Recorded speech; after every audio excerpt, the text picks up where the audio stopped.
Everyone laughed. That's the part one remember most. Not the pain in my wrist. Not the way my brother's fingers dug into my skin like I was nothing. What I remember is the laughter. 20 people, standing in my parents' living room, watching my own brother grab me like a toy just to prove a point. "You won't last 5 seconds," he said, grinning at the crowd like he'd already won.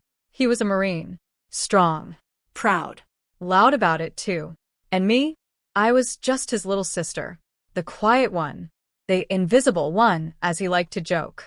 But what nobody in that room knew, what even my own brother didn't know, was that I didn't need 5 seconds. I only needed 2. And when it happened, the room didn't just go quiet. It froze. My name is Claire. I'm 26 years old, and for most of my life, I was the shadow in my own family. My brother, Daniel, was 3 years older than me. He was the golden child, captain of his football team, then a United States Marine. Every family dinner turned into a celebration of him. Every photo on the wall was him in uniform, medals shining, jaw set like a movie hero. And me? I was the quiet daughter.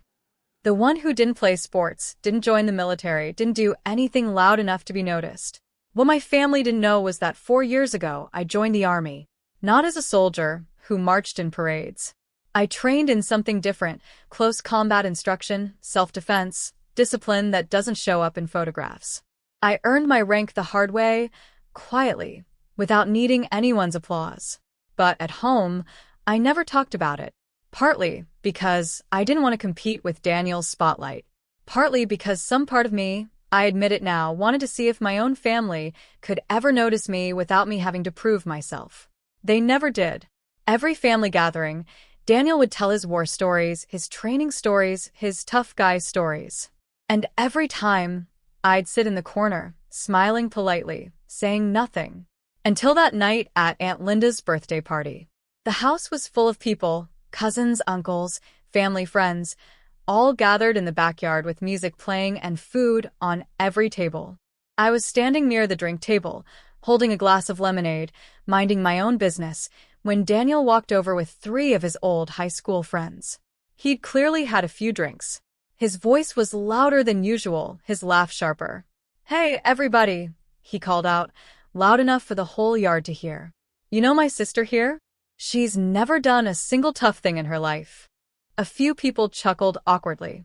I just smiled and said nothing, the way I always did. But Daniel wasn't done. "I bet," he said, stepping closer. "She couldn't get out of a simple wrist grab. Not even for 5 seconds.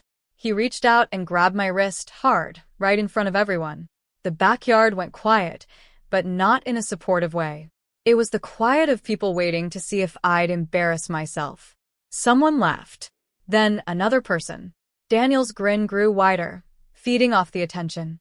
"Come on, little sis," he said. "Show everyone what you've got." I looked at his hand around my wrist. I looked at the faces around us, half amused, half awkward. And for the first time in years, something inside me decided I was done being invisible. I want you to understand something about wrist grabs. Most people think they're impossible to escape if the other person is stronger. That's what Daniel believed. That's what everyone in that yard believed. But strength was never the secret. Technique was. I shifted my weight, rotated my hand at the exact angle where his grip was weakest, and in one fluid motion I twisted free and reversed the hold, pinning his own wrist backward before he even understood what happened. 2 seconds. Not 5. 2. Daniel's face went from smug to shocked in an instant. He tried to pull back, but I held the position just enough to make it clear I wasn't struggling. I was in control. The backyard, which seconds ago had been laughing, went completely silent. You could hear the music still playing from someone's speaker, but no one was talking. No one was laughing. Every eye in that yard was locked onto us. I let go of his wrist and stepped back calmly, my voice steady. 4 years ago, I said, loud enough for everyone to hear, I joined the army. I trained in combat instruction. I never told anyone because I didn't feel the need to prove anything. I looked around at the stunned faces. But since apparently that mattered to some of you, I said, looking directly at Daniel, there you go. For a moment, nobody moved. Then Aunt Linda, of all people, started clapping, first slowly, then the rest of the yard joined in, applauding almost in disbelief. Daniel stood there, rubbing his wrist, his face red with something between embarrassment and confusion. You're serious? He said, quieter now. Dead serious, I replied. He didn't say anything else for the rest of the party. He just sat by himself near the fence, glancing at me every so often like he was seeing a stranger instead of his own sister. Later that night, as people started leaving, my mother pulled me aside. Why didn't you ever tell us? She asked, her voice somewhere between hurt and amazed. Because nobody ever asked, I said simply. That single sentence hit harder than anything else that night. My mother's eyes filled with tears, and she just hugged me, not saying another word.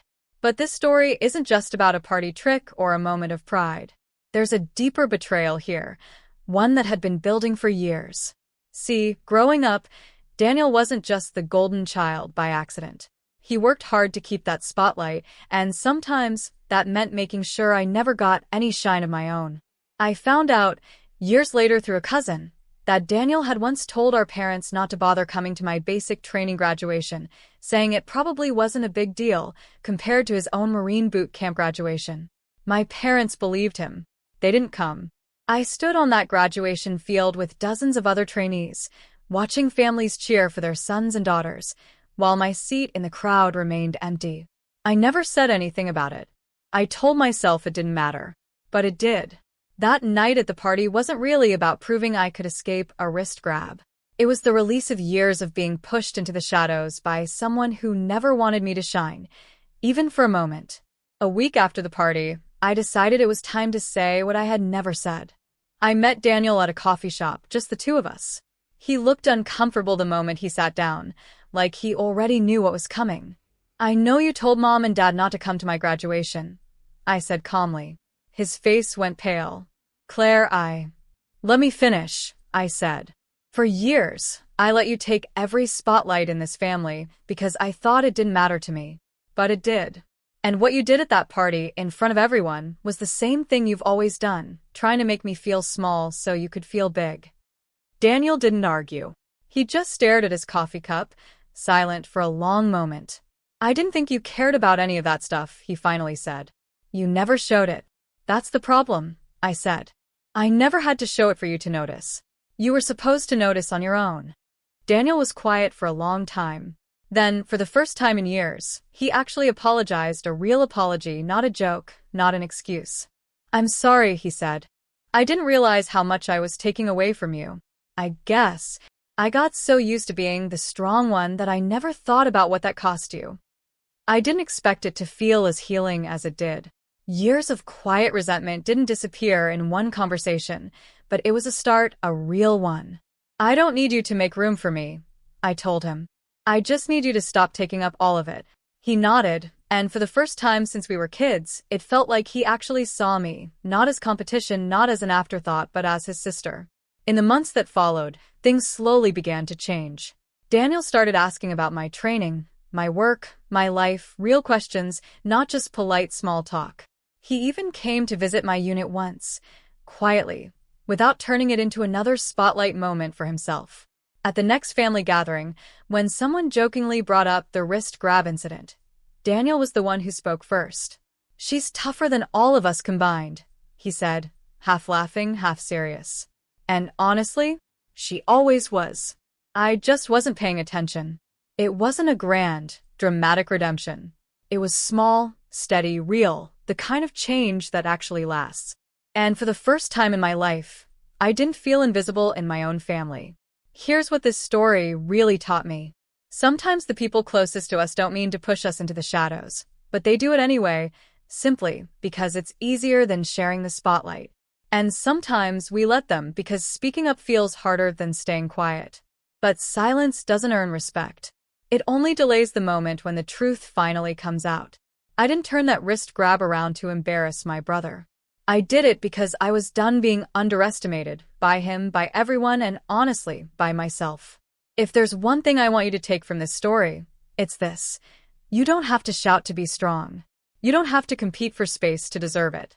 But you do have to stop shrinking yourself just to keep someone else comfortable. Because the moment you stand up, even quietly, even calmly, the whole room notices. And sometimes, all it takes is 2 seconds to change everything.